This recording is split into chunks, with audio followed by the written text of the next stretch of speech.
Hi, I'm Shelley Peters. Welcome to the How to Be a Plant Eater's 3-part mini course. This is part 1. In part 1, I'm going to be talking to you about the delicious foods that you're going to be eating, what the benefits are to becoming a plant eater. I'm going to share with you my strategies for plant-based eating that made the transition for me easy and successful. Okay, are you ready? Let's do this. Let's get rid of some confusing terminology at the start.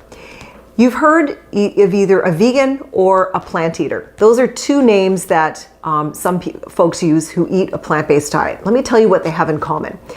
Both a vegan and plant eater do not eat any animal. They only eat a plant-based diet. When you call yourself a vegan, and this is a bit of a generalization, but it's an accurate generalization, it means that typically vegans' primary focus is animal welfare and the health of the planet, and then maybe their health is benefited to some extent. On the other hand, if you call yourself a plant eater, oftentimes it means that you're someone whose first and foremost reason for being a plant eater is for your health. Now, I call myself a plant eater, and I can tell you firsthand that it feels damn good to know that I'm also impacting animal welfare and the health of the planet in a really positive way. Plant eaters eat whole food plants, and they typically try to avoid processed foods as much as they possibly can. For example, whole food plant eaters don't necessarily eat faux meats very often. Primary focus is eating a whole food plant-based diet for disease prevention and for maximum health.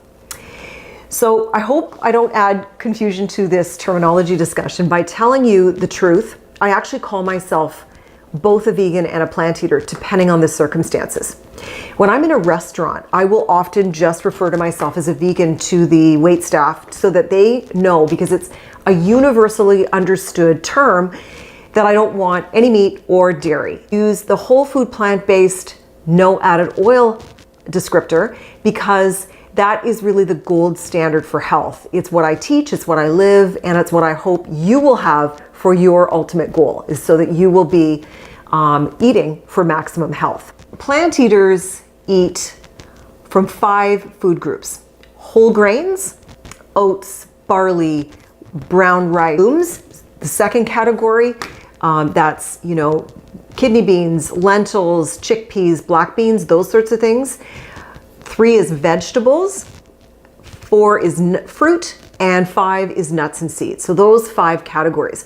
You're going to create the most amazing dishes out of these 5 categories. I will keep telling you as you follow me that I love what I eat more now than I ever did. I want you to check out Dr. Micheal Greger's free Daily Dozen app. He put that on your phone and just explore with it. Be more on Dr. Greger as a resource in part 3 of this video series, because he is an important resource for us. He gives us recommendations based on evidence-based medicine, and he is one of the fantastic resources I'm going to be sending you to.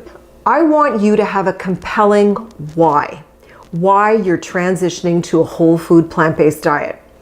Because this why is going to be your tether to never giving up. My why is super deep and meaningful to me. It's really the backbone of my resolve to eat this way. But I want you to connect to a why the way that I did. I feel that I have one shot at this life. I want to live an extraordinary life, rich with adventure. I have lots of plans. I want to hike on more new hiking trails. I want to travel. I have a lot of things I'm planning on building a cottage in PEI, and I've got so many things I want to look forward to. I want to age phenomenally well. I want to be active to the end, and this is one of my whys. The challenge of transitioning to a plant-based diet is such a small period of time, really, when you look at it, when you consider your whole lifetime. The transition itself is a bit challenging, but the price of that challenge, it doesn't even come close to matching the value and the quality of life that you'll get once you become a plant eater. It was really my interest in preventative medicine that led me to become a plant eater. I am now spreading the word. That's why I'm doing this website. That's why I'm pursuing this, because I want more people to understand the power of eating this way. I love this quote from Dr. Campbell. There are virtually no nutrients in animal foods that are not better provided by plants. I'm going to repeat that. There are virtually no nutrients in an animal food diet that are not better provided by a plant-based diet. And yes, that even includes protein. You know what, for me, it's a no-brainer. I want to do everything I can to promote a healthy and vibrant lifestyle for myself. And that includes being a plant eater. I do a lot of things to promote my health, but this is probably the biggest. And you know what? It was really the most important first step that I took, because I'm going to remind you that you cannot exercise away a bad diet. So if you are not doing anything for your health, start with eating a plant-based diet and add on walking. I no longer crave animal foods like cheese or any of that. You need to know that that disappeared a long time ago. In fact, in all honesty, I have no desire to eat any of the high fat, high salt, high sugar foods. What I eat every day is so delicious and makes me feel so good. Here's one of the coolest things that happened. My relationship with food now is so much healthier. I don't have those cravings and roller coasters of indulging, and then, followed by that horrible guilty feeling and, just feeling terrible from having eaten really bad food. I'm not going to lie. You know what? This is going to be a challenge to transition to a whole food plant-based diet. The addictive properties of high fat, high sugar, and high salt foods is not a joke. It's really not.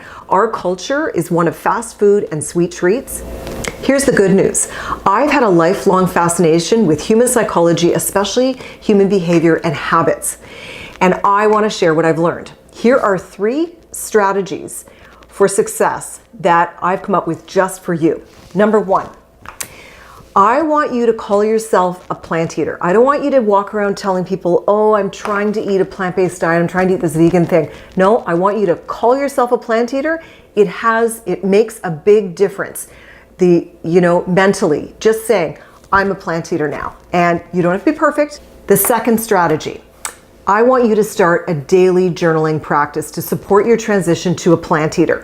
Mastering any new habit at all requires self-awareness. Journaling offers the opportunity to connect with yourself through the pages of your journal. The discussion, and it's a safe place to write your thoughts and feelings. Comfortable or uncomfortable, your feelings are going to come up while you embrace this new lifestyle. Stepping away from the herd, and choosing to eat something differently can be emotionally challenging. You know what? It's normal to feel sad and frustrated, relieved and joyful during a transition. It's a tough thing to do. I believe in journaling so much that I created a kit called the RX Empathy Kit, and it has 4 decks of cards, and it actually will help you dig deeper into your feelings, needs, and strategies to meet those needs when you're journaling. Let's recap the journaling. I want you to do daily journaling so you can explore how your transition is going. And then I also want you to use your journal for that why we talked about in the beginning. What is your big why you're doing this, making this transition? And also I want you to journal the details of this healthier, more vibrant life that you are going to be living. I want you to make it your mission to master better health habits. And I want to let you in a little secret. The process of becoming a plant eater has a positive ripple effect throughout your whole life. So when you master this technique of this health habit of eating a plant-based diet, fasten your seatbelt, because it becomes an exciting ride and impacts the whole rest of your life. So here are 3 of my favorite books that helped me go from like this scattered disaster to a focused professional plant eater. And I want you to explore these books as well. They're going to give you some new ways of thinking and some tips and tricks on how to get your life in order.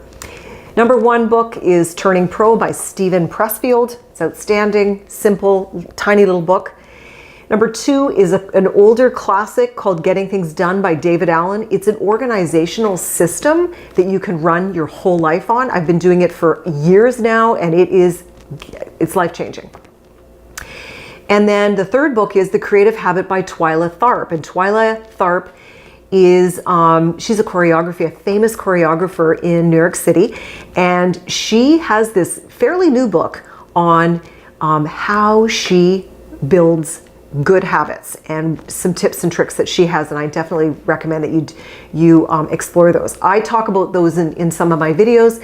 And listen, subscribe to my YouTube channel because I will be doing episodes on each one of those books that I just recommended. Okay, so to recap part 1 of our 3-part series of how to become a plant eater, the recap for part 1 is whole food plant-based diet consists of 5 food groups: whole grains, legume, vegetables, fruit, nuts, and seeds.